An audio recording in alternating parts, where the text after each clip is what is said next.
Coming to you live from Radio Cayman Studio. For the record. For the record. For the record. Hear from your government officials, independents, and the opposition on issues that matter to you. For the record. Engage in an open dialogue between residents and lawmakers. For the record. For the record. For the record.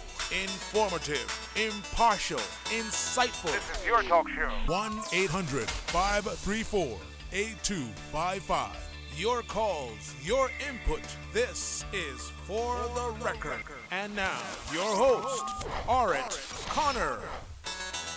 Good morning and welcome to For the Record. Today is Wednesday, the 18th day. Sorry, I was going to say 16th. The 18th day of July 2018. I trust that everyone had an enjoyable evening.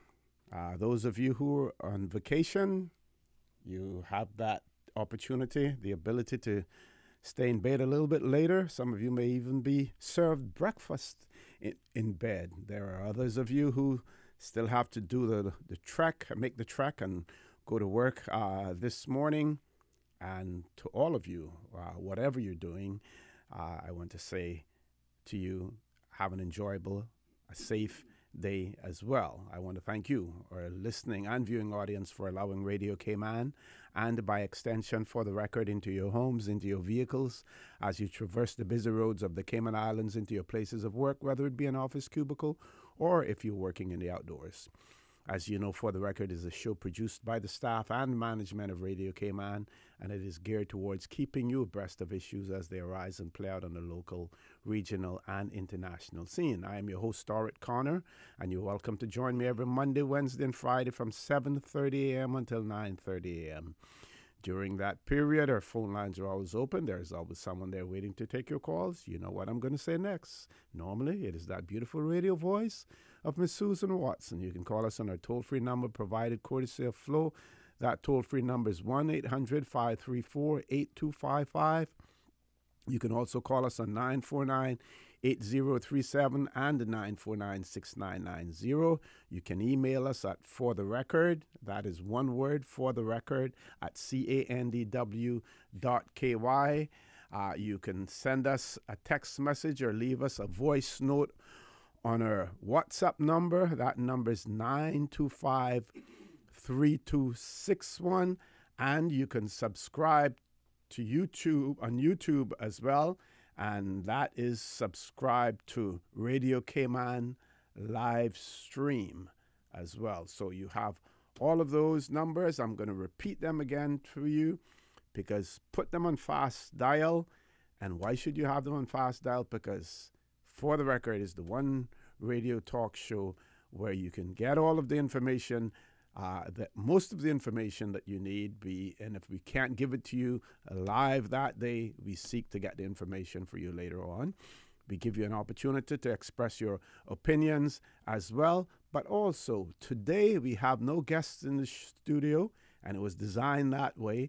It is designed that way to allow you to have your say, to express your views. We just simply ask that when you do call in, you try to limit the amount of time that you have, especially when you hear me say we have several calls queued up, or I may even give you the number and say we have 3 callers. Ms. Susan will indicate to me how many callers we have.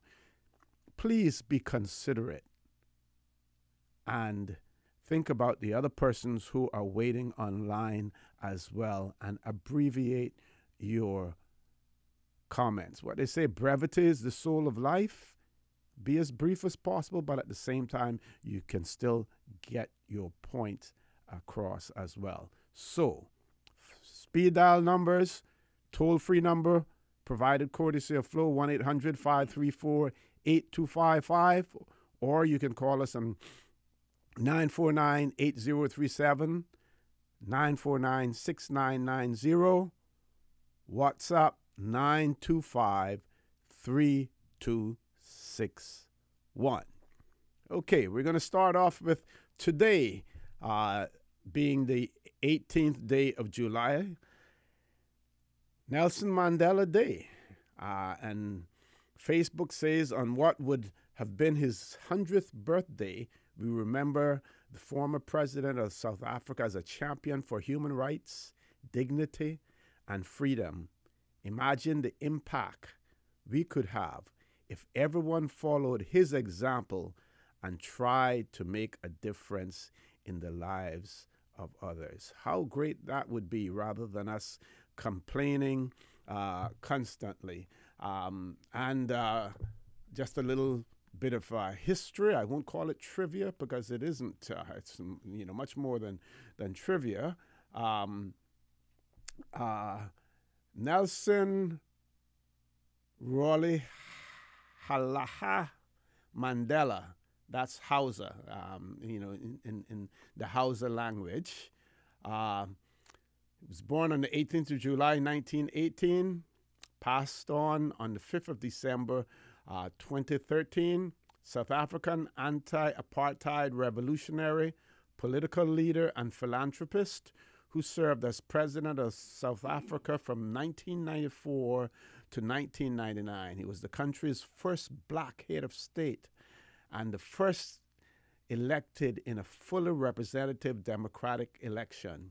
His government focused on dismantling the legacy of apartheid by tackling institutional racism and fostering reconciliation. When will we get our Nelson Mandela here in the Cayman Islands to fight institutional racism, to fight institutional victimization, to fight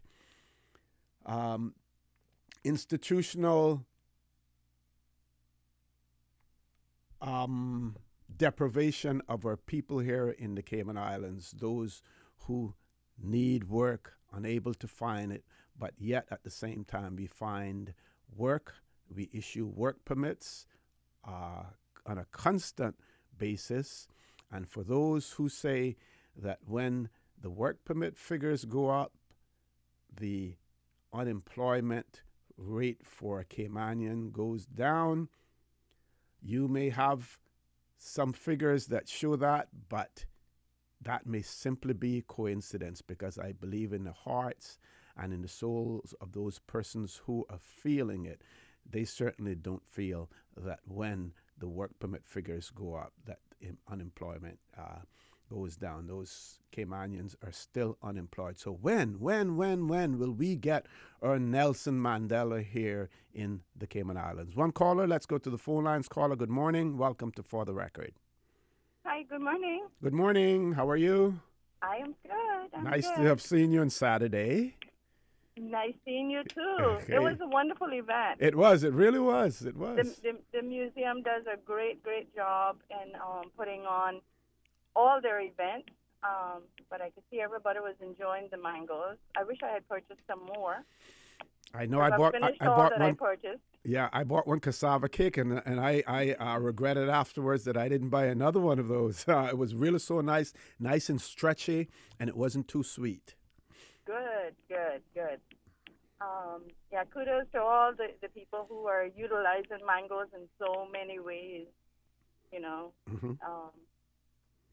But this morning I'm calling just to remind the people in the Cayman Islands that the non-profit organizations in the Cayman Islands, or people who are considering themselves as a non-profit that solicit funds or donations from people, Mm-hmm. that they have only a week left, 2 weeks from now.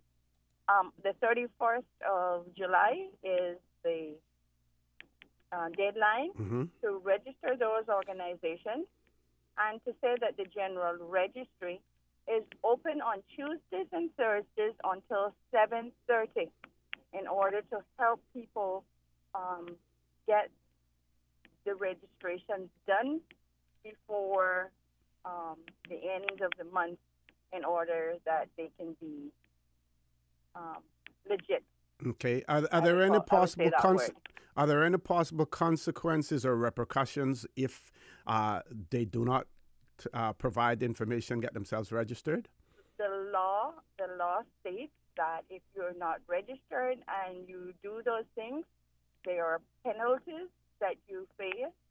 And even if you think that, okay, I don't have to do it, but you're caught doing it, Mm-hmm. those penalties and those fines, and then plus, if you come in to register after that time, then you will pay the registration fees. Right now, it is free to register.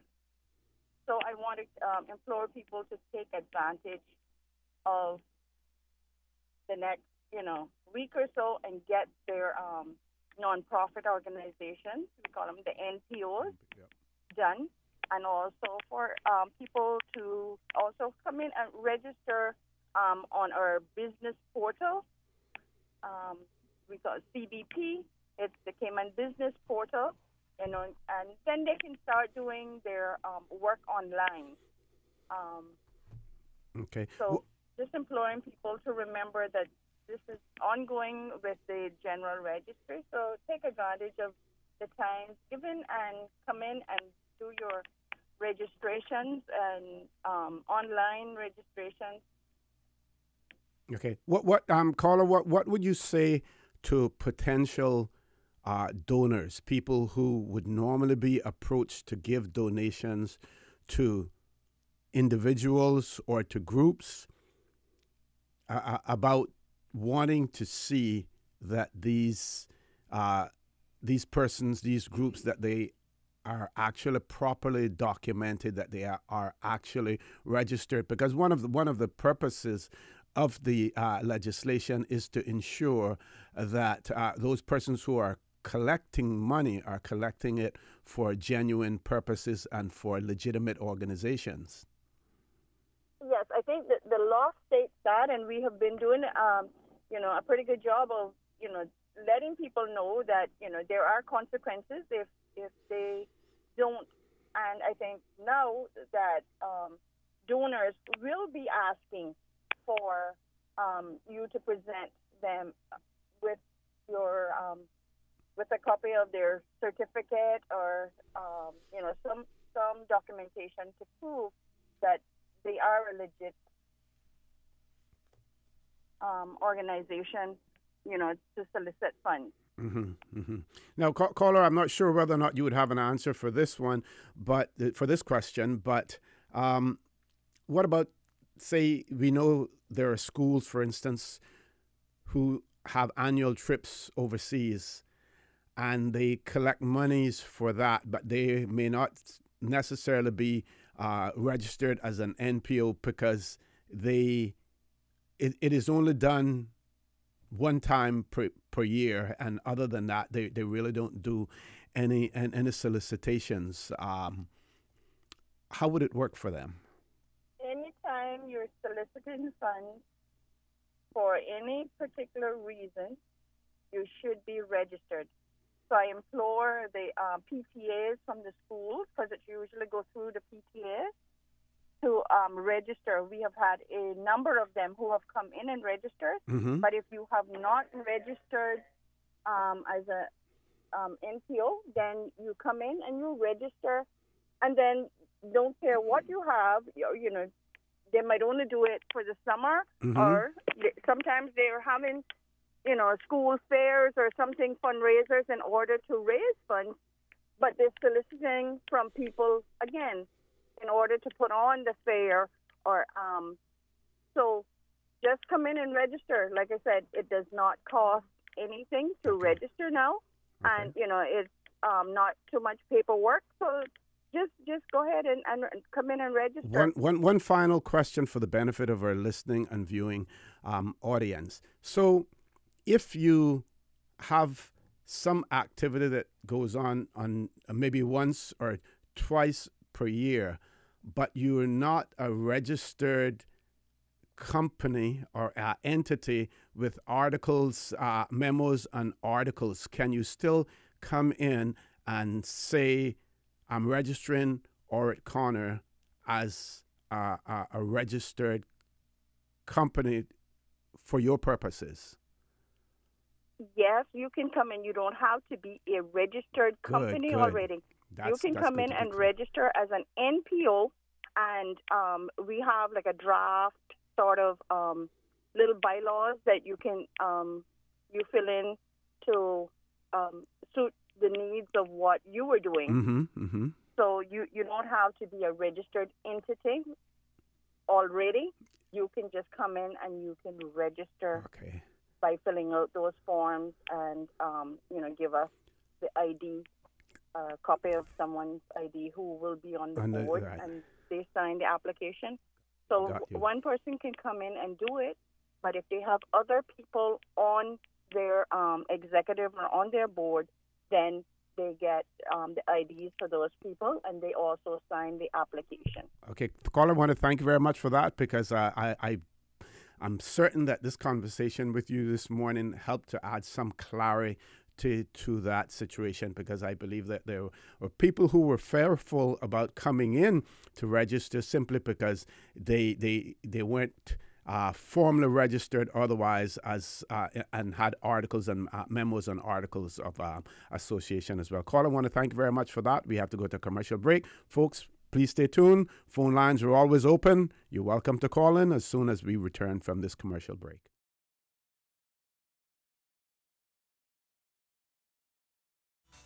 Good morning and welcome back to For the Record. No guests in the studio with me this morning, so we're going to have open mic all for the duration of the show, and this was designed that way to give our listeners an opportunity to have their say, to say it a little bit longer than they normally would have, because we have no guests in the studio this morning. There's been an uproar on social media about a story that was carried in one of our local newspapers, in this case, The Compass. And the article is entitled, "Burglar Smoked Ganja in Hotel Room." And this person was found in a prominent hotel room where he had apparently smoked ganja, claims that he had been invited there by two guests of the hotel, foreign guests of the hotel. And eventually, he pleaded guilty to the offense. And in considering the sentence, and I guess in his mitigation plea, the lawyer for the defendant went on to explain to the magistrate that, and asked the magistrate not to impose a suspended, to ask the magistrate to impose a suspended sentence on the individual. And it goes on to say, he said Mr. Dyke, who's the defendant, was awaiting a decision on a work permit. If the permit were granted, the defendant could stay on island, do community service, and pay compensation to the hotel, because the damage was somewhere in the range of over $2,000 worth of damage, and they were looking at community service and everything else. So the article goes on to say, in passing sentence, the magistrate accepted that Mr. Dyke had no previous convictions. I did consider, and the magistrate is quoted as saying, I did consider immediate imprisonment, but we want the victim to be compensated. He said, starting at 6 months, he gave the standard 1/3 discount for the guilty plea, bringing the sentence to 4 months, which was then suspended. He ordered compensation to the Kimpton Hotel in the sum of $2,280 with a local surety to guarantee payment. The money is to be paid, is quoted as saying, the money is to be paid by September 28th, if not by Mr. Dyke, then by whomever signs for him. Now, my question is, what kind of pressure does this put on the work permit board? Now, we know that this article did not explain everything, did not describe Mr. Dyke's immigration position on the island. We know that he requires a work permit. That means that he's not a person married to Caymanian. We know that he doesn't possess Caymanian status. And the question is, why should we have to, first of all, accommodate him to remain here, to hear on a work permit, and to impose a suspended sentence, even though the suspension of the sentence doesn't mean anything? They would actually have to ask for the conviction not to be recorded in order for no conviction to be shown. But why? Why is it that someone who's waiting here for a work permit and has committed an egregious, what I consider an egregious offense, that we still have to continue to accommodate that individual here? What are the courts thinking about? What is the magistrate thinking about in this particular situation? Like I said before, maybe we don't have all of the facts in this story, but I'd like to hear from you. I'd like to get your views on this situation, those of you with legal training and a legal mind as well. We have one caller. We're going to accommodate that caller before we go to our 8 o'clock news. Caller, good morning. Welcome to For the Record. Good morning, O.C. Good morning. How are you? O.C., you listened to the sport news last night? No, I didn't. Oh. It's just, you travel a lot. And when you say sports news, on radio Cayman or where? Came out with our players. Okay. You didn't listen to that. You didn't hear that. You travel a lot. Is anything that you can take well, I would say you wouldn't get the flu, but the manager, or what you call it, according to him, every last one got sick with the flu and they could not do what they want to do. Is there anything that you can take, because you travel a lot, is there anything that you can take to help you from getting the flu?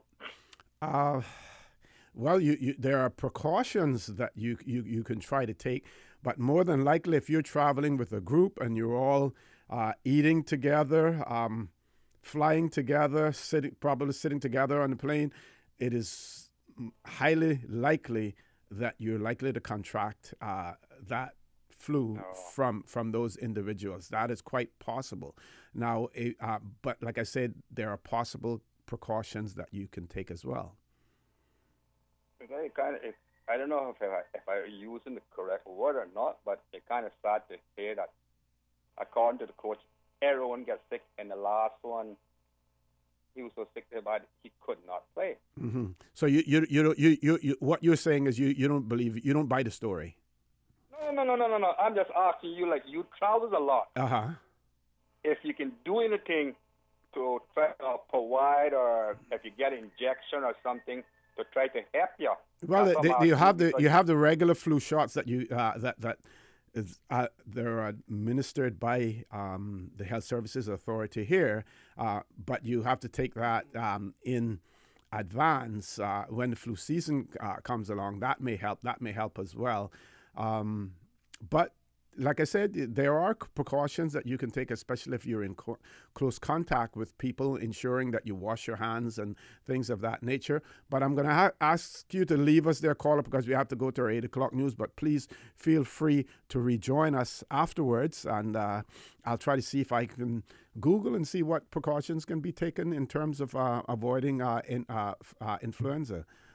Folks, please stay tuned for the record. We'll be back immediately after the 8 o'clock news.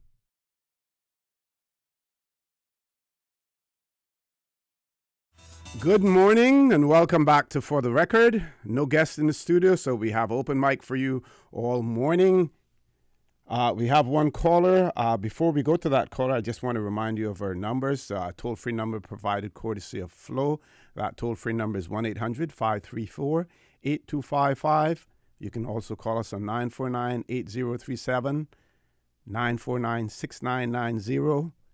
Email us at fortherecord, one word, fortherecord at candw.ky. WhatsApp number 925 3261. Send a text message or leave a voice note. Don't expect us to answer the phone on that WhatsApp number as well. So let's go to the phone lines. Caller, good morning. Welcome to For the Record. Good morning. Good morning. How are you? Fine, You trying to conceal your voice this morning on me, huh? Is that because you didn't see me on the road this morning or what? Yeah, I haven't come on yet. I'm boiling some conch. Oh, okay. And then you're I'm gonna make some conch soup so we can call you. Okay, sounds good. Yeah. Oh, see, good morning. Good morning You were again. talking about the gentleman there and the gang and the hotel and so forth. Yes. You would be surprised to know the visitors that come here and ask for drugs on this island from the airport down to the cruise ship. Mm-hmm. I had a gentleman some time ago, before he could sit down comfortably in my car, he asked about drugs, and I told him, I said, sir, welcome to the Cayman Island. I could have been an officer this morning driving you to your hotel, and I would drive you straight to the police station. That was my words to him. He apologized and had a 3-year-old child in the car with him. Can you imagine? Yep, I'm listening. Yeah. Anyhow, I just wanted to say that I don't know where we get off out here in Cayman, making everybody believe that comes here that we have to twist every corner to make them happy and comfortable and be a citizen or a resident or a permit holder in our country. When we got our own Caymanians here suffering in every capacity. Sterling's last call on Monday was a lady on there talking. I only caught part of it. Something in regards to her children can't get no job, her grandchildren can't get no job. And she's fed up and she's discouraged. Our people is getting discouraged more and more every day. And we are here trying to make who come here do wrong things comfortable and still be part of society. This island when our own Caymanians are going to the tube, going nowhere. I just want to say this morning to that lady, do not give up on your grandchildren when it comes to a job, or your children, or yourself, because that's what we want us to do. Give up and drop dead so we can make space for other people. Our government needs to do better with our people. We can't go nowhere, OC. These people who come here, they have somewhere to go. But we have nowhere to go. If we go, we got to come back sooner or later. But they can go back home permanently. Caymanians, you need to wake up and let's take the country back to a certain extent.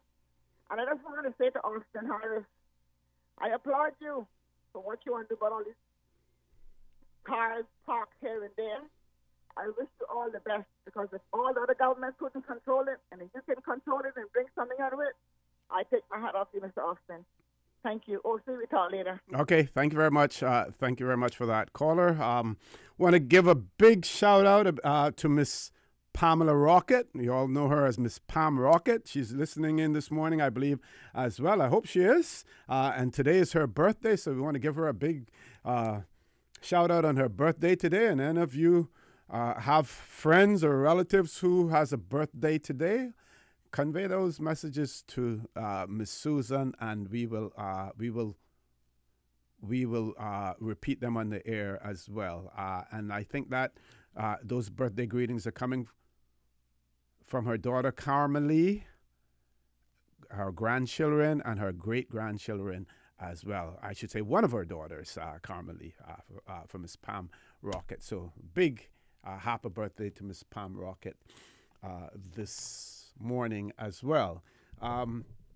We're now changing For the Record, and we're going to make this a medical talk show, and I will be your Dr. Phil this morning. One of our callers wanted to know about how you can, when traveling, how do you avoid getting the flu?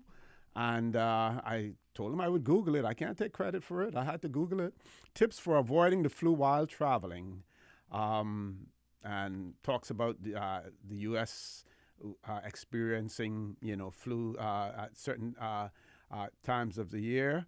The Centers for Disease Control and Prevention, CDC, which is based in Atlanta, says that it is not too late to get a flu vaccine, but it takes about 2 weeks for the vaccine to provide protection. So get vaccinated well before your trip to reduce your risk of catching and spreading the flu. And it also goes on to say some of the other useful tips from the CDC when traveling. 1, prepare a travel health kit, carry tissues, pain or fever medication, soap, and an alcohol-based sanitizer. Travel only when you feel well.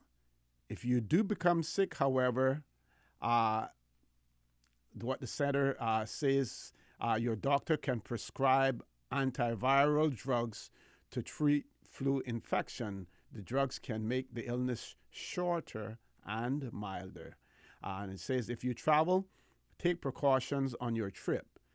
Some simple rules you can follow: avoid close contact with sick people, cover your mouth and nose when you cough or sneeze, wash your hands often, avoid touching your eyes, nose, and mouth.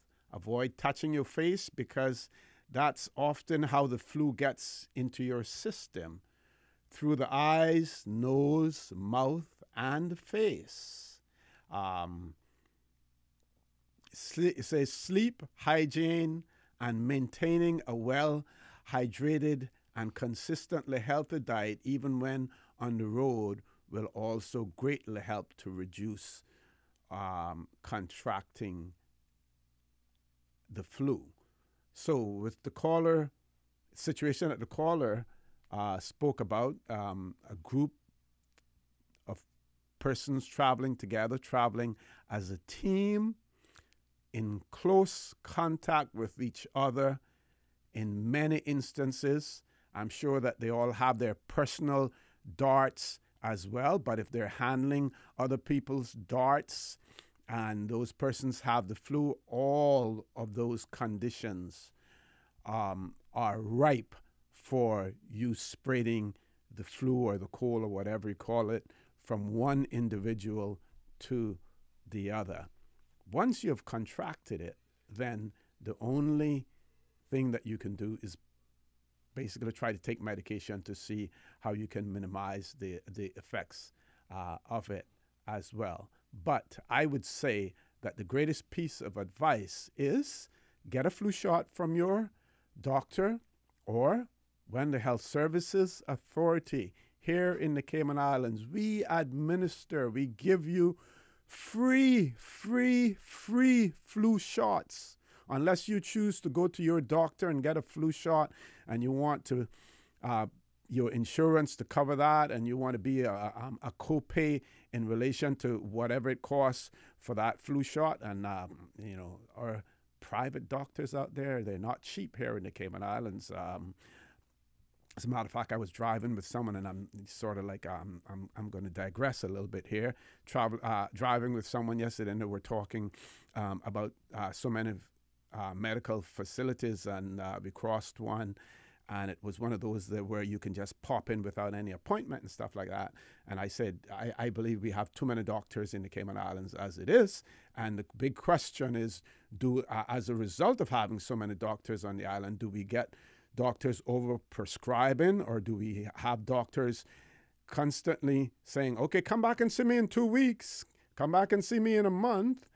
Sometimes that is legitimately so, because they want to follow up on your progress in terms of your health. But remember, bear in mind that every one of those visits that you make, you pay for it. And you may say you have insurance and the insurance pay for it, you still pay for it as well. So that's the case. Let's get back to Mr. Dyke, because we see this situation occurring more and more, where we are going sometimes out of our way to accommodate persons who are guests on these islands, who are given the privilege of working in these islands. Now, Mr. Dyke's attorney pointed out to the magistrate that he was awaiting the outcome of a work permit. Quite possibly, he may have been on a work permit before. If he was on a work permit before and that one had expired, had been canceled or whatever, as long no longer in effect, that would mean that the person was here, what we would say out in the streets, he was here on time. Immigration had given him a specific period of time to remain in the jurisdiction. Of course, if he had been arrested for an offense, then it would be literally impossible to remove him from the jurisdiction while he was on bail, especially if the conditions of that bail was that he could not travel outside of the jurisdiction without the permission of the courts. What I would say now is hopefully someone from immigration is listening. Take Mr. Dyke's application and let's get it expedited, get it dealt with as quickly as possible. I cannot see, even with Caymanian connections, with such an egregious offense, because this happened in a hotel room, but it could possibly have occurred in your bedroom, my bedroom, some of your family's bedroom as well, where that person may have been laying down and sleeping or whatever after smoking ganja. People, if the Cayman Islands are so attractive to people wanting to come here and work and send their remittances home to help their families, if it is so attractive, then we should be able to choose those who we want to reside amongst us and those that we do not want to. We do not need persons who have problems, social problems, and we certainly, the law makes provisions that we do not have to keep people who have criminal convictions here in the Cayman Islands. As a matter of fact, the question would be whether or not now, if the Immigration Department sought to remove Mr. Dyke from this jurisdiction, whether they would be in any way in contempt of the court based on the sentence that he has been given. I'm not a lawyer, but from my layman's standpoint, the judge has made it quite clear that if Mr. Dyke cannot pay the $2,280 compensation to the hotel, then the person who is his surety will have to pay it. Let's get Mr. Dyke on a flight out of the Cayman Islands. We don't need people like that here in the Cayman Islands with those convictions. Caymanian connections or not. Let's take a commercial break. For the record, we'll be back shortly.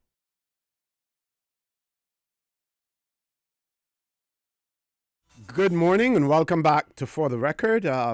Another bit of scholarly advice from one of our listeners. Says people traveling can start taking vitamin C / airborne. Apparently that is one specifically for traveling and traveling by air to help build up their immune system prior to traveling. So that's good. And that individual also says, good morning, immigration should decline his permit. I don't see any reason why it shouldn't be declined. And I also fail to comprehend why, under the circumstances, the magistrate didn't recommend deportation for this individual. Like I said, maybe we didn't get all of the facts from the news story that was put out. Maybe all of the background information wasn't there, but why deportation was not recommended, which brings me to another point, and I know you have to be careful when we criticize the judiciary, but again, while judges are trained in the law and they're there to interpret the law, not there to make laws, at the same time, we need to have judges who have some street smarts as well and need to know, the shenanigans that sometimes these people play when they go to the courts and they make pleas and they tell the courts this and they tell the courts other stories. Sometimes you have some sharp magistrates out there who know exactly what's going on, and there are others who, not only lawyers, but defendants can, quote unquote, pull the wool over their eyes as well.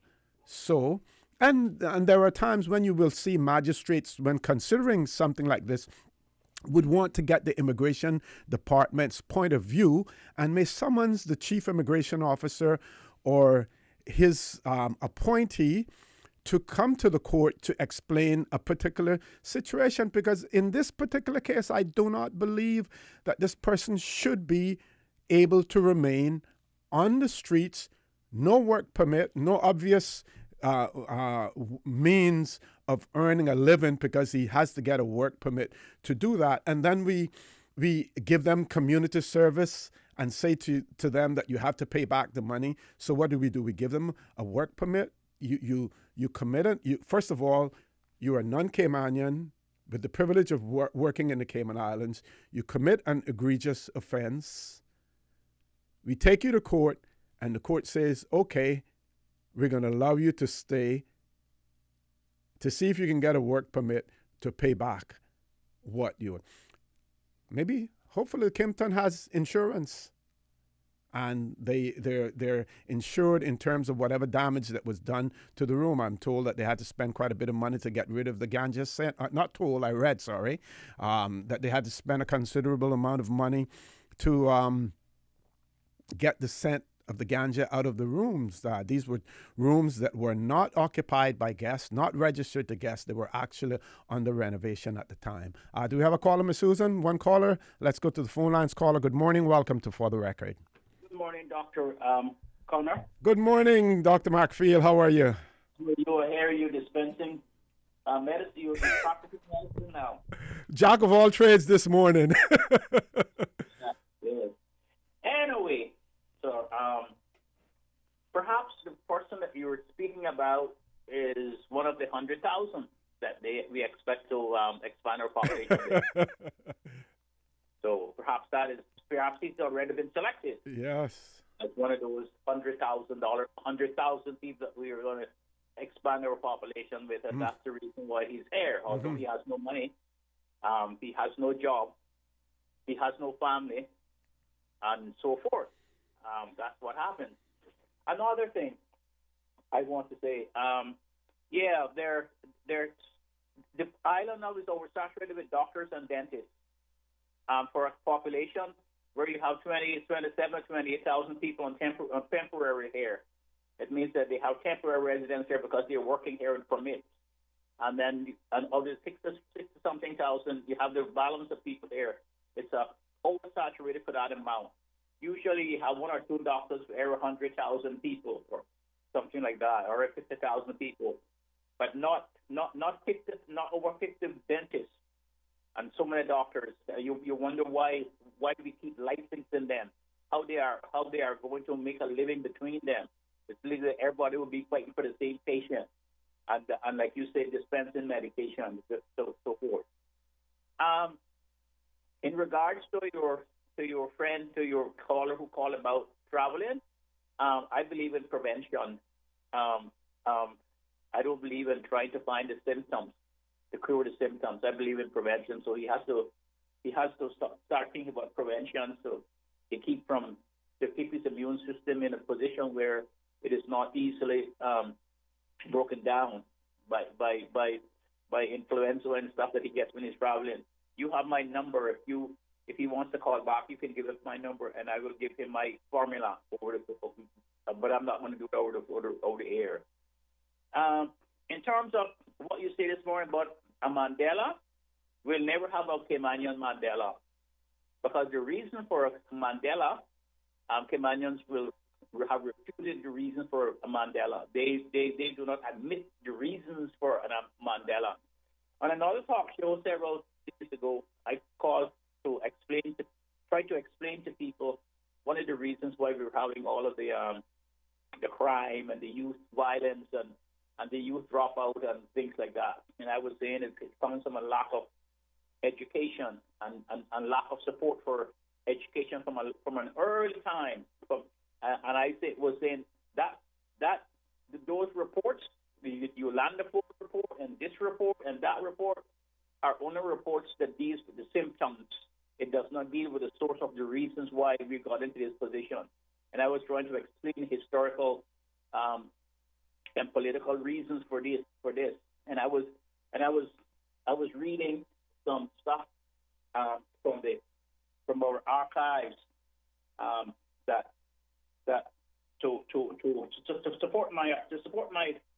support my argument. I was reading some stuff from the archives, and somebody called in and they were adamant. Oh, he's supposed to be a doctorate, and why is he bringing up these things? And why is he bringing up these things? They're bad for the youth. The youth hear these things now, and they're going to be worse, and so forth and so forth. And I was taken back because I saw that people would be interested in knowing where they come from and how we got here and their history. And this is what I was saying that caused the offensive call back to what I said. This is what I was saying yesterday on the radio, a couple of days ago on another radio show. I was talking about Andrew Gerard.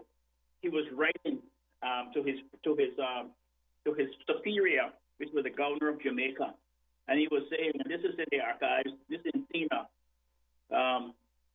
and this is what he's saying. This was April 1955, and this is what he said. In the confidentiality, officials summarized reports from the commissioner. Gerard was brutally frank about the nature of the Caymanian government. He said the truth of the matter is that the assembly is in the hands of an oligarchy. The white and white merchant families, they control by bribery and influence the election of the 27 Westmen.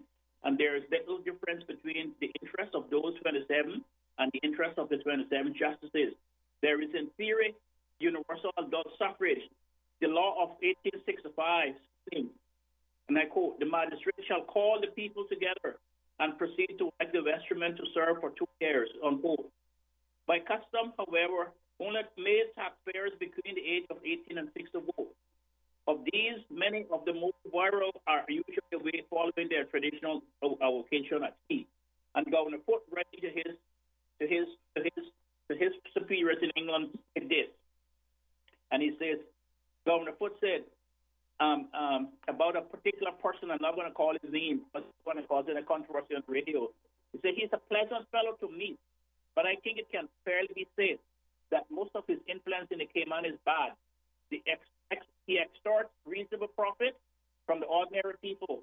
He's opposed to anything which will raise the standard of living of the poorer people. He did his best to kill the project for the elementary school in Georgetown, and we have a good deal of evidence that he will adopt almost any method in his pursuit of private gain. He has repeatedly intrigued against the commissioner, and his rapid interest in increasing riches have now grown him into him, giving him a touch of megalomania. That was what the governor was saying to England, to his superiors in England. And then the person was saying, the person called up and said, why Mr. Mahaffey talk about white and color? And say, well, that's part of the history. And so if you don't want to understand your history, and that is the reason why we have this endemic now happening, and the reason why we never have a Mandela, because we do not want to admit the cause of these things. I was only trying to point out what the history book says about the cause of these things and the reasons why. People never believe in education here and never invested in education, because on the other show, one of the questions was why is it that some preschools are $1,100 a month, and other people can't even afford to go to preschool. They can't even afford to pay $5 a month for preschool. And I was saying that is the reasons why, because education is only for a few people, and that still exists today. Because this same person that the governor was talking about, he said when they were in the vestry, when they were trying to get a primary school in Georgetown, he said that talking about people like me and you and our family and our parents and people like look like us, he was saying the only education they need is how to learn to read and write. They don't need any more education more than that.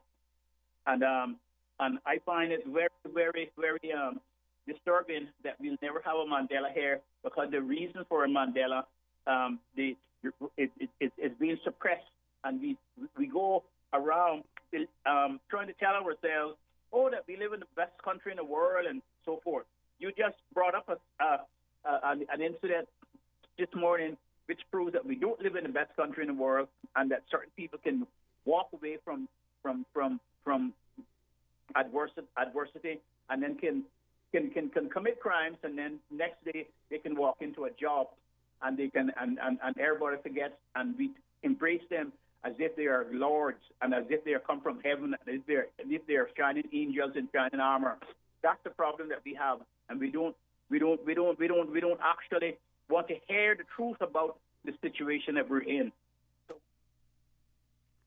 Okay, Doc, I want to thank you there. We have to go to a commercial break now, as you know, but thank you very much for those comments and those insight as well. Folks, please stay tuned for the record. We'll be back shortly.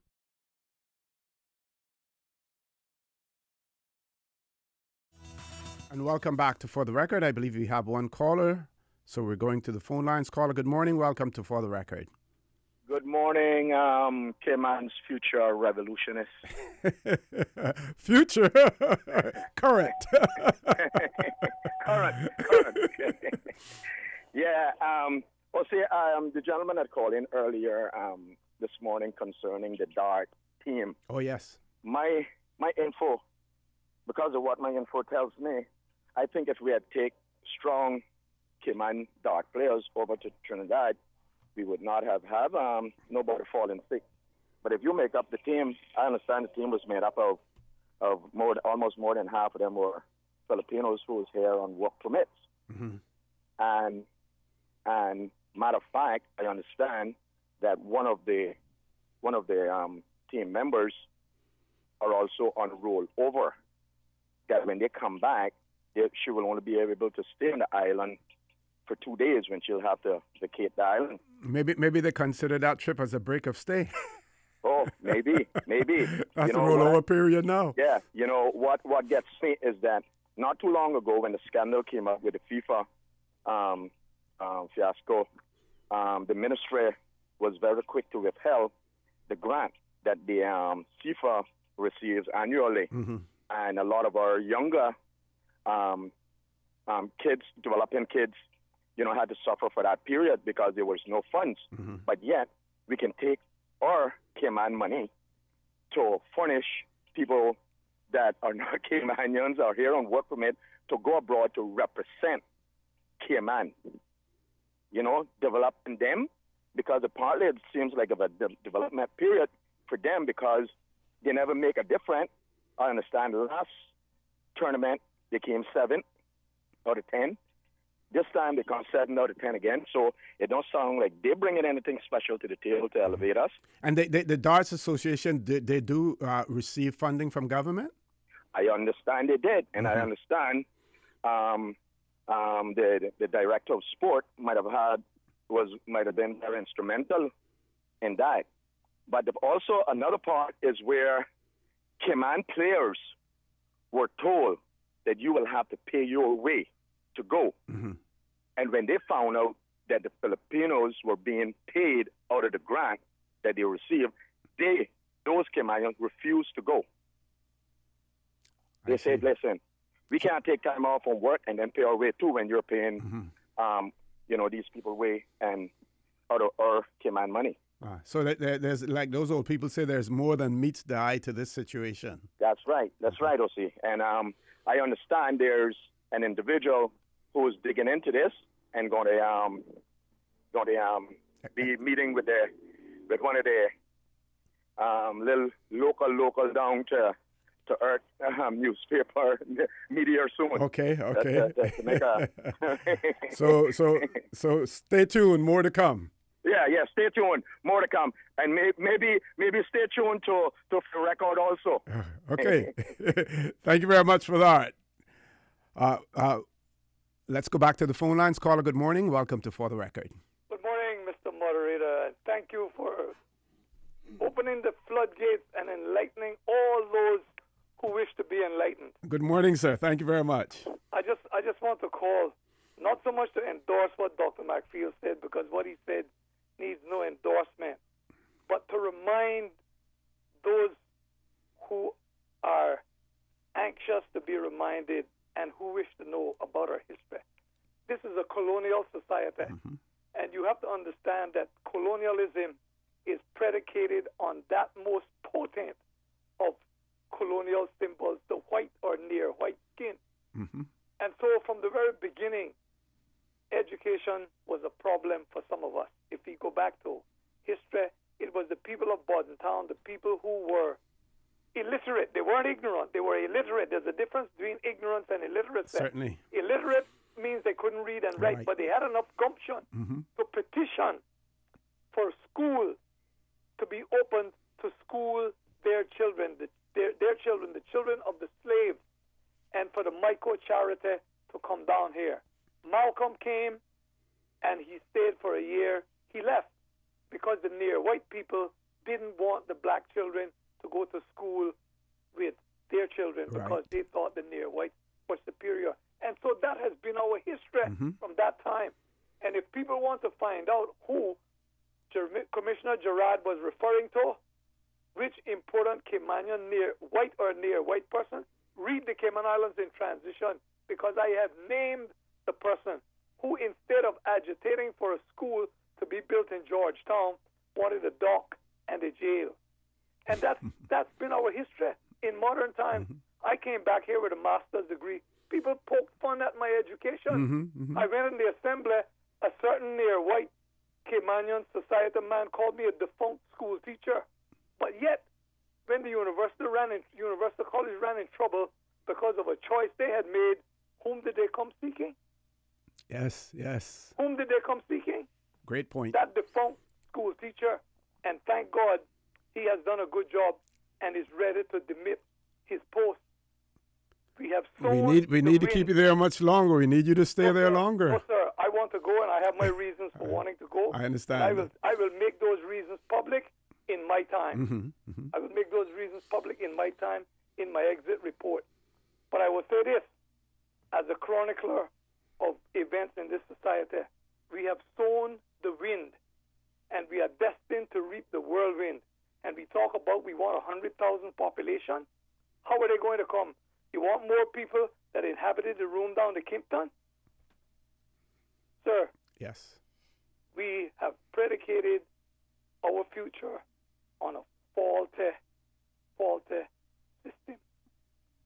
A word to the wise is sufficient. I will leave you, and God bless you in your effort. Thank you very much, Mr. Roy Borden, for that. Thank you very much. Next caller. Caller, good morning. Welcome to For the Record. Marno, says me again. I didn't get to finish my statement, so I won't make the public know that I not whatever the coach from the Dart players said, I believe everything that he said, because I keep saying hello in our cutoff. So I won't make myself clear. I'm not saying that what 100% that everything that he said, I believe everything that he said. So I won't make myself clear with that. Okay, but did you tell us what he said?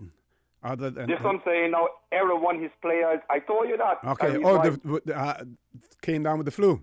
With the flu, I not doubt him one bit because I know it can happen. But the reason why I asked you because I know you travel. Have you ever took no shot and you didn't get the flu? That's the reason why I'm asking you. Yeah, I usually find that I end up with the flu when I return home as opposed to getting it while I'm there. And sometimes, whether falsely so or not, people say that you have a tendency when you're traveling in an aircraft with the recirculated air and stuff like that you're likely to pick it up. Then I normally get it when I return home, not when I'm gone. Is the caller still there? Caller? Yeah, I'm still here. Yeah. Go ahead. Have you ever, you took the shot and did you get the flu? That was my question because I know you're a man travel player. I must be honestly speaking in terms of myself, very seldom do I catch the flu. Very seldom. Oh, well, see, that's me and I travel and never catch the flu. Mm-hmm. That's the reason why I called because I know you ride and you go amongst maybe thousands of people riding and you don't have to get sick. Right. So I was asking you if you took the flu, so at least you as a man like that there can advise, well, you take the flu shot before you travel. That's the reason why I asked you. Okay, and you heard what I read from the Center for Disease Control in terms of how do you avoid that happening? Yeah. I heard everything. Mm-hmm. But one question, how much people were deported off the island for smoking ganja? Well, consumption, if 9 times out of 10, if you're on a work permit and you have a conviction, a drug conviction, you're not allowed to stay in the Cayman Islands or to get a work permit. You normally don't get a work permit. There may be extenuating circumstances. A person may have some Caymanian connections, married to a Caymanian or something like that. And even under those circumstances, depending on the gravity of the situation, I believe this one is grave in terms of the person being despite the fact that was in a hotel, being in an accommodation and occupying it.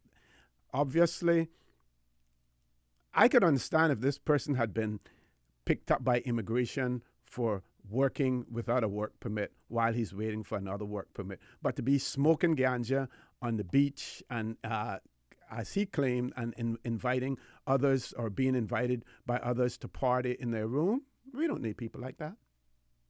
I agree 100% with that. Yeah, okay. Thank you very much. But it's in on the record that anybody got deported off the island for smoking ganja. I am sure that there are, and I know in my during my tenure in immigration, yes, it did happen. Yes. So I want to hear yes. So okay. And no problem. Okay. If that's the situation, you can deport him off the island. Thank you very much, caller. One of our listeners wanted to know whether we were talking about the NPOs. Wanted to know.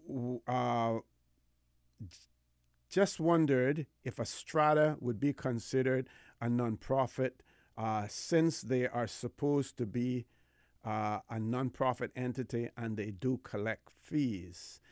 I do believe that the NPOs has not so much to do with collecting fees, but soliciting donations from the public or receiving funding from other entities, including the government of the Cayman Islands. So I don't think that a strata would fall into that category. That is my opinion. I am sure that someone from the registry is listening in, and we welcome you to send us a text message or an email in regards to that. You can text us, WhatsApp us at 925-3261. Let us know whether or not a strata falls into an NPO category. I don't believe it does. Or you can email us at fortherecord, one word, fortherecord at candw.ky. Folks, please stay tuned. Going to Headline News. When we return, the conversation will continue.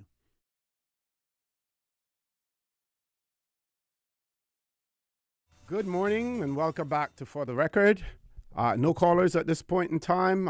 One message we received here says, good morning. The policy of the NAU, that's a Needs Assessment Unit, to help non-Caymanians need to be abolished because Caymanians who genuinely are in need are not able to get it. If someone is here on a work permit and are not making enough money to sustain their living, then the needs assessment unit should pass on their cases to work, WORK, that's the new agency that has come into being, for evaluation, because sometimes there are violations to the labor laws as well. I don't know whether or not there are any constraints in terms of release of personal information that would prevent the needs assessment unit from advising the immigration department that here we have a person who's on a work permit and they are seeking assistance from the needs assessment unit because they're not making enough money to support themselves in the Cayman Islands. If there are legal restraints, then certainly we don't want to end up with our hands tied behind our backs in that situation and having to support someone who the work permit was issued, number one, on the basis that the salary that is being proposed and stated on the work permit application is sufficient to maintain that individual and any dependents that they may have, that the accommodations that they're living in the Cayman Islands are suitable for them to live in as well. All of those preconditions have already been met.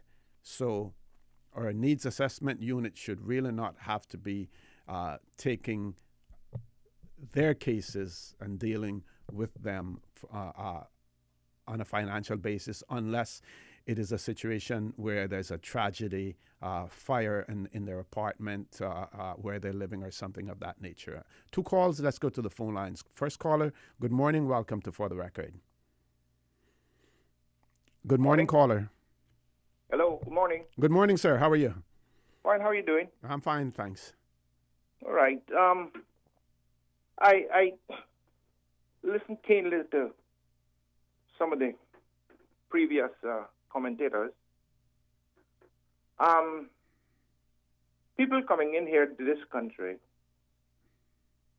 doesn't make any difference to me personally and other people as well where you're coming from once you are of a reputable character. If you get an opportunity to work or reside in the Cayman Islands, all we ever ask for is someone to be law-abiding, behave in this country like we do, and appreciate where you are. But if you hear them talking about supposedly educated people, and they bring up the thing about all sorts of things about color, let's set the record straight, because I have broad shoulders. I and my family could have went the same way that others have went because of financial situation or, let's say, poverty. But we choose to take the right road to make ourselves something. We have accomplished a lot, and other Caymanians, not just my family, but we have accomplished a lot into our lifetime. Also, if you look at people like, let's say, Mr. Biggie Rankin, okay? Look where he's come from, another poor Caymanian. Look where he or his family is right today. It is decor. I could go on and on to say about this thing, sympathetic about your color. I'm not into that. If you want to be somebody, you can be somebody. In my take of color is still elementary when you come about who's what color. That is in the past, about the slavery. If you look at China, China was all Chinese, and they killed probably hundreds of thousands of millions of people into their own country of their own people. So what I will say today, if you want to make something of yourself, you will do it. you get a chance to come in this country. We are not a rehabilitation center for the world. We have a lot of our own problems. Those that come in here and cannot behave and say we run things, those people should be with a one-way ticket out of here. And I stand by what I say because I cannot really accept what people are saying about other people. Yeah, some are unfortunate situations, Mr. Connor, but we cannot look on that. Mm-hmm. If you want to be somebody, you will be somebody, regardless whether you're rich, poor, or whatever. If you don't want to be somebody, you also have that opportunity. Yep. Thank you very much for listening to me. And, sir, have yourself a pleasant day. Thank you very much, caller, and the same to you as well. Next caller, good morning. Welcome to For the Record. Good morning, OC. How are you? I'm fine. Good morning. How are you? OC, this is the woman from Miramala Drive. Okay, recognize the voice. When immigration give these people license to go clean, do this mobile cleaning, do they know that they don't do it? They don't have anywhere they comes in other people's property? Well, they know that there's not a fixed location. That's why it's mobile.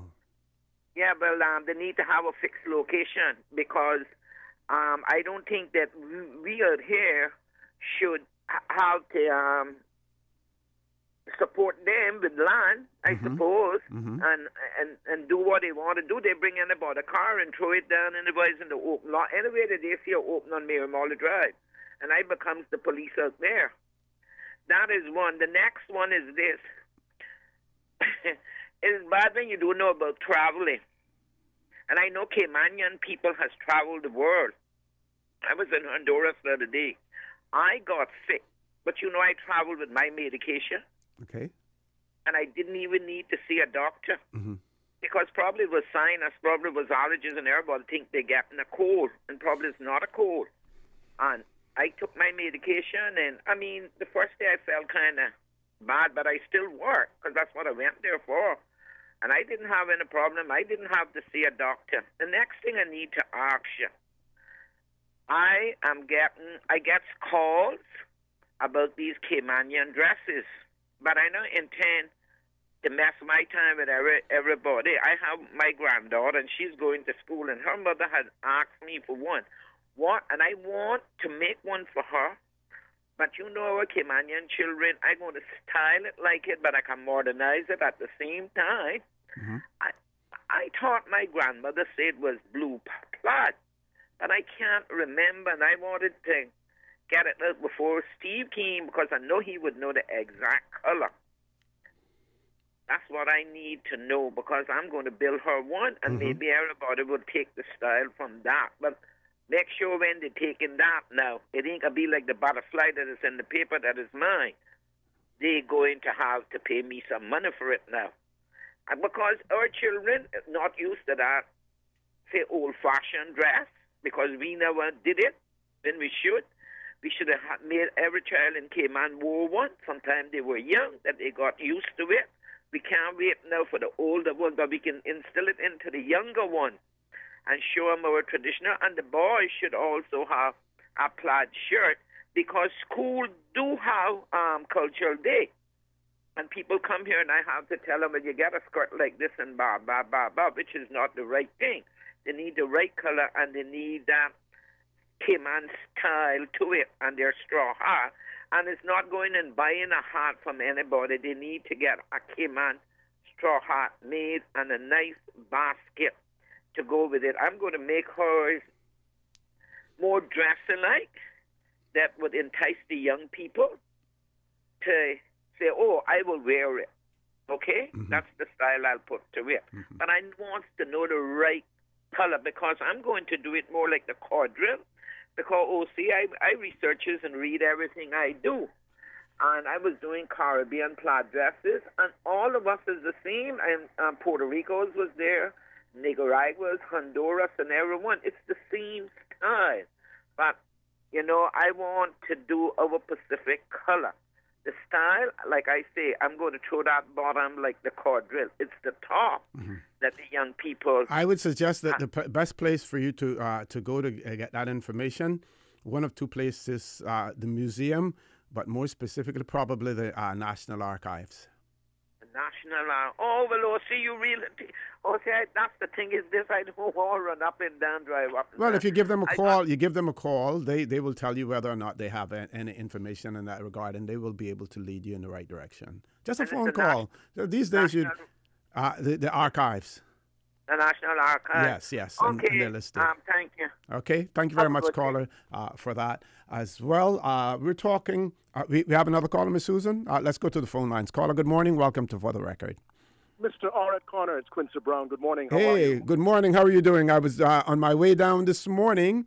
Miss Susan was playing one of your gospel songs that you sang this morning. You know, you're quite an accomplished individual, sir. Thank you, and thanks to Radio Cayman for continuing to promote local music. I say thank you. Now, Reba Dilbert, I heard her from yesterday, Miss Reba, Cayman's designer extraordinaire. I heard her trying to query the color of the national dress for the Cayman Islands, and I've done some research, and I found out. Oh, great. Jamaica's is red and white, and they call it the bandana design, and Reba is absolutely correct. All countries, the women of each respective country, it's the same design. The color for Cayman is blue, not Caribbean sea blue, but the blue that is found on the CI dollar bill. And if you go to the airport, there used to be, well, I'm not sure, I haven't traveled through Gerard. I haven't traveled through the Owen Roberts International Airport probably in about 9 or 10 months, but the last time. And when you do now, you'll get lost. Well, I understand. There's been a lot of changes in 9 or 10 months, but there used to be a huge mural with High Tide and others, and there was a picture with Rita Estevanovich dressed in the Caymanian, what would be the national dress, and it's white with a light blue, a blue that's almost grayish. It's the same blue that appears on the CI dollar bill. So that is the color. It's there's no doubt about it. But you can still check with the archive, with Cayman National Cultural Foundation to confirm. But Reba's right. Any country you go to, they have a national dress, and for the men it would be the khaki pants with the top reflecting the light blue and white. So Reba, that's your answer. A light blue and white for the Cayman colors. And yes, we should be proud of our national dress. And for the men, the national shirt, which goes with the khaki pants. Then good luck on that project, Reba. And finally, Mr. Connor, deportation for smoking marijuana in a hotel room. Should this be a felony or a misdemeanor, particularly when we have our own doing the exact same thing alongside beaches and their private residences? I think that a person should be allowed to perhaps partake in the herb in the privacy of their own homes. I don't think it requires jail time, and I don't think it requires deportation. Yeah. But in this case, though, Mr. Brown, it not only the smoking of the ganja, but the fact that he was illegally in a room that he wasn't allowed. He wasn't a guest there. These were rooms that were not rented for some reason. So the person was also trespassing, I should say, without using so many words. The person was trespassing as well. The decriminalization of ganja is another discussion that we have to have. It's taken place not only throughout the Caribbean, but throughout the world as well. So decriminalization of ganja is something to talk about. But in this case, the person's offense was more egregious. It was more than just the smoking of ganja. I understand. So that's a horse of a different color. Yes. That's a horse of a different color. So Yes. I didn't realize the Yes. the other charges there then. So yes, well, the courts will do what they have to do. But when it comes to the smoking of marijuana for recreational purposes, Yes. I believe each person in the privacy of their own yards should be allowed to partake for their own consumption. It becomes problematic when you're illegally importing hundreds of pounds of it. Then you have trouble, because you'd be surprised who in this society, lawyers, doctors, teachers, who engage in the smoking of marijuana for recreational purposes. It would shock you. And then, of course, the use for medicinal purposes, has to be considered as well. We went through that challenge before, even though it's limited in terms of what we have now, but that's something that has to be considered as well. Thank you very much, caller, for that. We're going to go to a commercial break. When we return, we will have probably about 12 more minutes of conversation with you, our listening and viewing audience. Please stay tuned.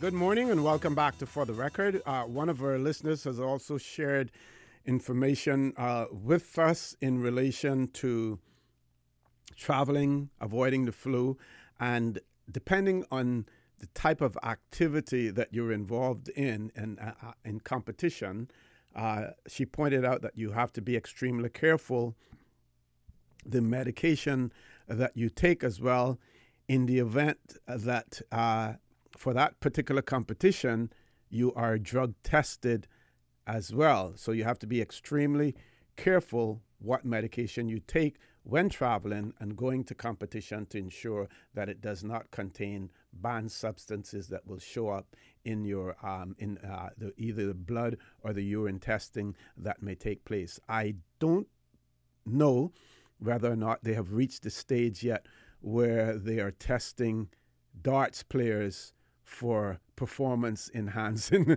drugs. But in this day and age, we see where everyone is doing something to sharpen their age and to make things a little bit easier for them in terms of competition. You never know. So they may be drug testing darts players as well. This writer also pointed out that sometimes they will take masks on board the plane, and not things like a balaclava or something like that. Just a surgical mask to try to prevent contracting the flu or something like that as well. I spoke earlier about doctors and did a little research quickly about physicians per capita. And I found something here. It says countries with the highest relative number of doctors, and says based on current statistics, no fewer than 44% of the World Health Organization member states have reported having less than one doctor per 1,000 people amongst their respective populations. Not surprisingly, the countries with the lowest relative requirements have the highest number of health workers.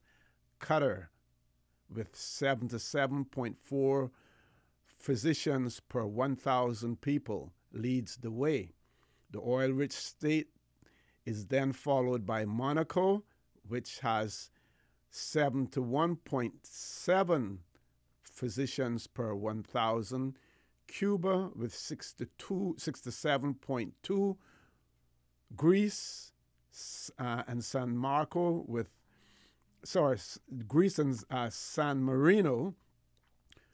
54.51%, Spain 49.5%, Austria 48.3%, which basically are the top of the list. And despite the impressive numbers of the leaders, there are only 1.13 doctors for every 1,000 people in the world today. For some countries, the rates are even much lower still. This shocking revelation has led the World Health Organization to estimate that in the next decade or so, there will be a global shortage of about 4.3 million healthcare workers, when including physicians, nurses, and medical technologists.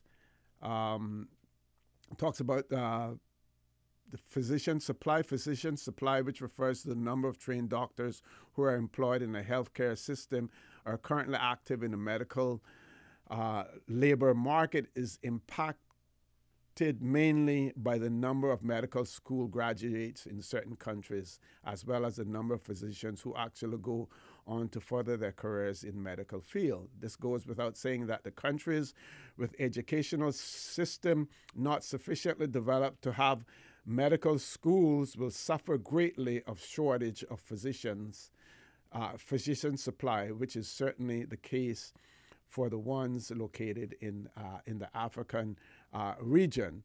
I'm not sure whether or not the Economics and Statistics Unit has the figures in terms of doctors per capita in the Cayman Islands, but I would venture to say, based on what you see, based on the advertising that we have more than, certainly more than the doctors that we need here in the Cayman Islands. And bear in mind that when they're talking about these figures with doctors, there are many persons in the medical profession, especially doctors, who simply do their work because they see that as their calling and they see that as helping their fellow human beings, whereas there are many doctors who are in the profession simply for the financial reward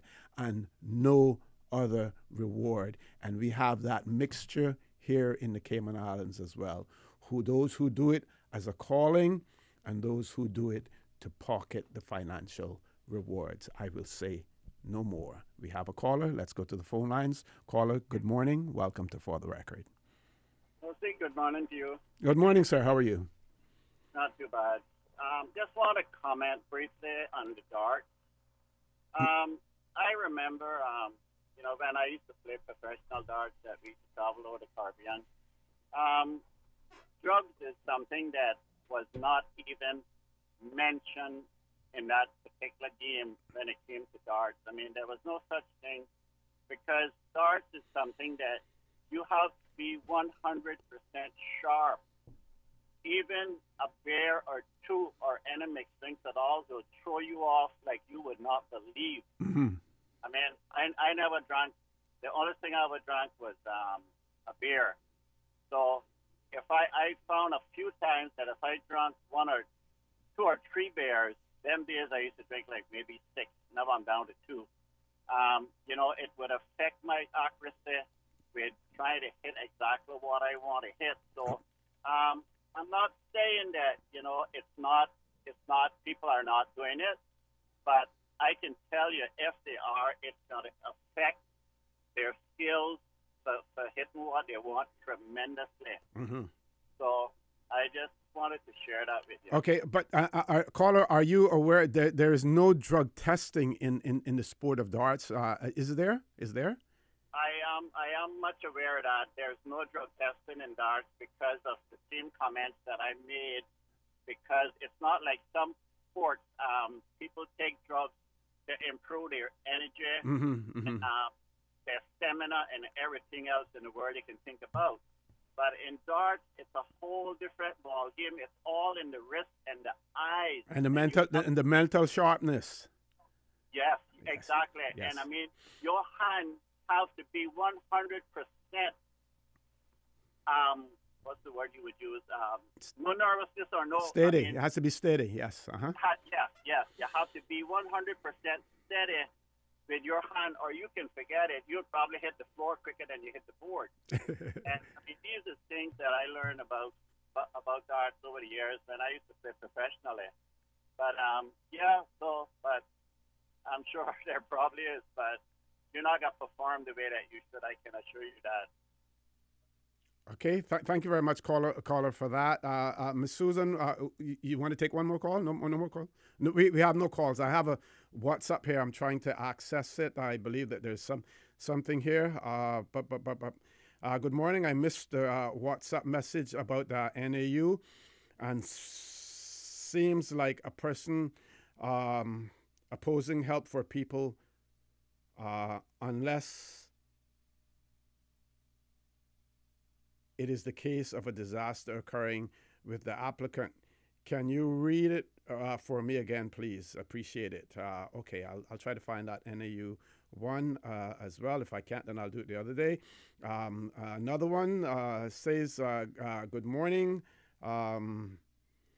Your question just now about NPOs. There are 3 ways to have your charter registered now as a BOO.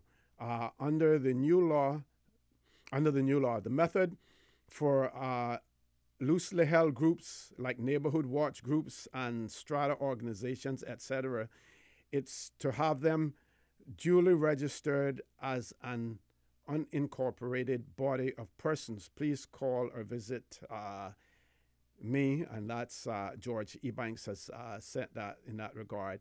This other one says, good morning, Mr. Connor. In regards to the seaweed, I don't understand why our government continues to allow seaweed to affect the activities and businesses on the islands. We have so many people with money as well as unemployment issues. Well, I'm not sure whether or not it seems as if this person is advocating that the government needs to do something about it. I would imagine that when the seaweed does come up on government property, then it is incumbent on government as the holder or owner of Crown lands to clear it. Likewise, if the seaweed washes up on private property, then it is incumbent upon the owners of those private properties to clean them. In terms of preventing the seaweed from actually reaching the shores, that is an enormous challenge. And what I would say there is that we really all need to do our part to see how we can mitigate against it. But I don't believe that it is the sole responsibility of the government to have that done. We'll take the caller. Caller, good morning. Welcome to For the Record. Good morning, Mr. Connor. How are you? I'm fine. How are you? Oh, this is football. I can hardly ride my bicycle now these days, boy. Oh, okay. Sorry to hear that. Yeah, no problem. Oh, like what I've overheard on the air, I'm having a medical problem that I have to do prescribed medication, steroids. This is called prednisone and cortisone. Mm-hmm. I have to take them at home. And also, I have to go do oxygen, right? With a brain disorder. Okay. I don't take them on the street. I have to do them home. I'm not referring to marijuana or anything like that, because during those medications, I'm excluded from that. My doctor told me that. Don't mess with that. You understand? Yes. So, what do you think about it? What do I think about the fact that your doctor has told you not to mess with it, or the fact that you're on cortisone and those other... not to mess with marijuana. You should follow your doctor's advice. Obviously, the doctor recognizes that the mixture of the medication that you're taking and the possible side effects or repercussions from mixing that with the smoking of ganja could adversely affect your health, and you should always follow your doctor's advice. Because nearly every 3 months I have to do a CT scan, a brain scan, Yeah. you know? Yes. No. To monitor the movement. Then I have to see the brain specialist, which is here now, thank God for her. And she monitored and gave me some prescription and told me not to do grapefruit juice, nothing like that. Yes. I think it's a form of steroids also, which it is. Yeah. Yes, caller. You follow your doctor's advice. Always follow that. And if you find that the advice that they're giving you and you have some effects from that, let them know as well, because sometimes then they will either change the medication or reduce the potency of the medication as well. I want to thank you, caller, for that. We're going to ask you to leave us there, folks. I want to thank you for allowing Radio Cayman and by extension For the Record into your homes, into your vehicles as you traverse the busy roads of the Cayman Islands, into your places of work, whether it be an office cubicle or if you're working in the outdoors. So I also want to remind you that we are our brothers and our sisters' keepers. There is always someone out there who is less fortunate than we are, and I ask you to extend a helping hand to them. If you can't do that, then I suggest you donate to a worthy charity, because we always want to consider those who need, not necessarily those who want or even those who crave. I say to you, have a great day. Continue to support your radio station, Radio Cayman. Join Sterling, Dwayne Ebanks at 12 noon for Talk Today. And as usual, we ask the good Lord to bless these three beautiful, wonderful Cayman Islands. Informative, impartial, insightful. This is your talk show. 1-800-534-8255. Your calls, your input. This is For the Record. Did you know that planning permission is required for an addition, alteration, or any material change to your house? The 10% rule no longer exists. Did you know you should check with the department as a planning and permit application may be required? Did you know that a deck more than 6 inches above finished grade requires planning permission? Did you know you should check with the department as a planning and permit application may be required? Did you know that planning permission is required for an addition, alteration, or any material change to your house? The 10% rule no longer exists. Did you know you should check with the department as a planning and permit application may be required? Face a brand new day, and I'm longing, believing that we can find our way. Oh yes, I'm hoping, dreaming. Face a brand new day, and I am longing, longing, believing that we can find our way. Ah. Oh yeah. Whoa, whoa, whoa, whoa, yeah. Hey.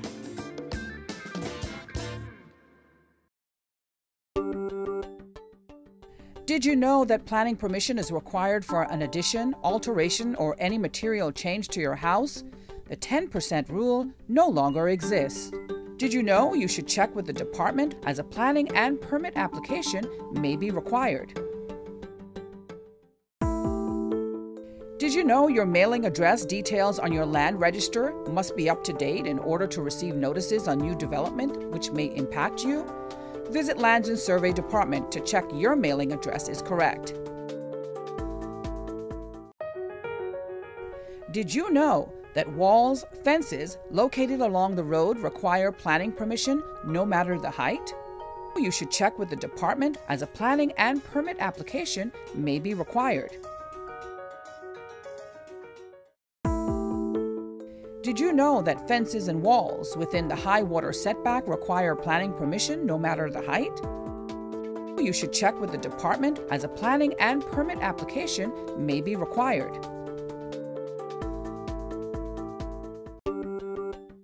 Did you know that a trellis structure requires planning permission? You should check with the department as a planning and permit application may be required. Did you know that planning permission is required for an addition, alteration, or any material change to your house? The 10% rule no longer exists.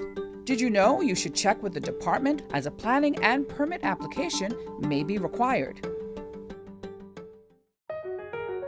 Did you know that a deck more than 6 inches above finished grade requires planning permission? Did you know you should check with the department as a planning and permit application may be required? Did you know that planning permission is required for an addition, alteration, or any material change to your house? The 10% rule no longer exists. Did you know you should check with the department as a planning and permit application may be required? Did you know that a deck more than 6 inches above finished grade requires planning permission? Did you know you should check with the department as a planning and permit application may be required? Did you know that planning permission is required for an addition, alteration, or any material change to your house? The 10% rule no longer exists. Did you know you should check with the department as a planning and permit application may be required?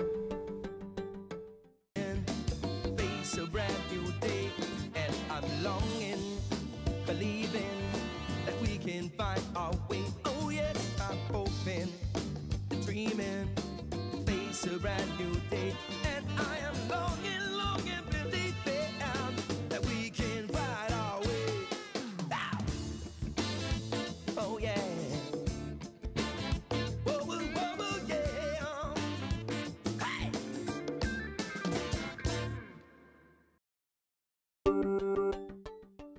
Did you know that planning permission is required for an addition, alteration, or any material change to your house? The 10% rule no longer exists. Did you know you should check with the department as a planning and permit application may be required? Did you know your mailing address details on your land register must be up to date in order to receive notices on new development which may impact you? Visit Lands and Survey Department to check your mailing address is correct. Did you know that walls, fences located along the road require planning permission no matter the height? You should check with the department as a planning and permit application may be required. Did you know that fences and walls within the high water setback require planning permission no matter the height? You should check with the department as a planning and permit application may be required. Did you know that a trellis structure requires planning permission? You should check with the department as a planning and permit application may be required. Did you know that a deck more than 6 inches above finished grade requires planning permission? Did you know you should check with the department as a planning and permit application may be required?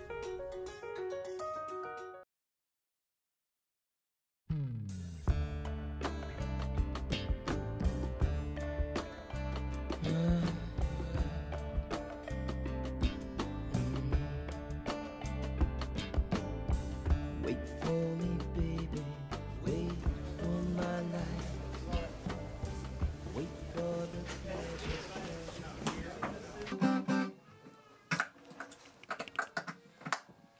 Yeah. So you want to do it again? Yeah. From there. And you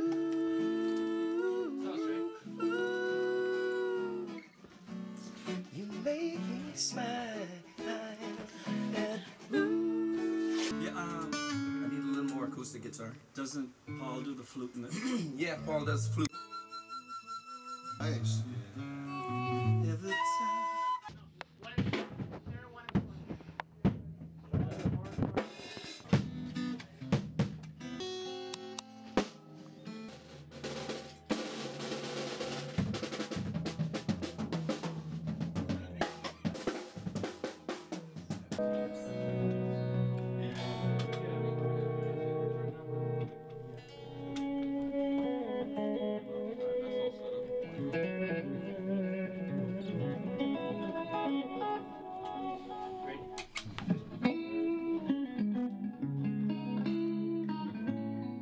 Open invitation.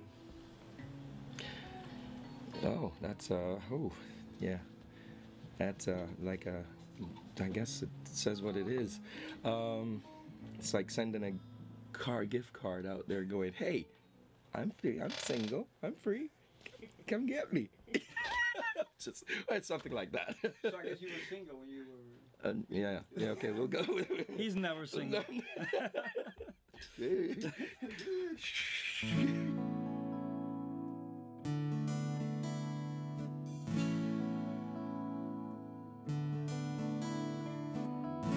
Someday I'm gonna find you. I wish upon a star. I don't know what you look like, but I know what you're like. Don't know who you are. You got an open invitation. You want me, an open reservation.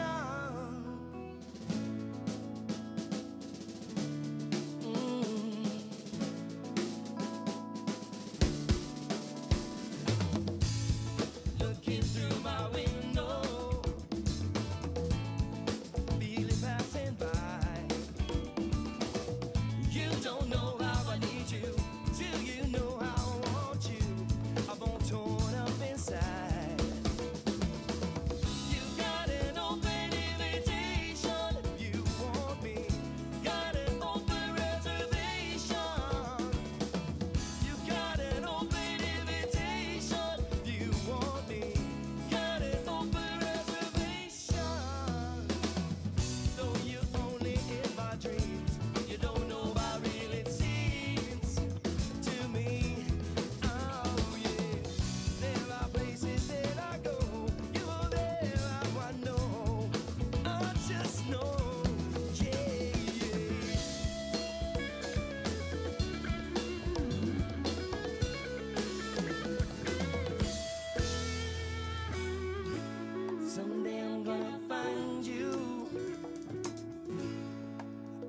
upon a star.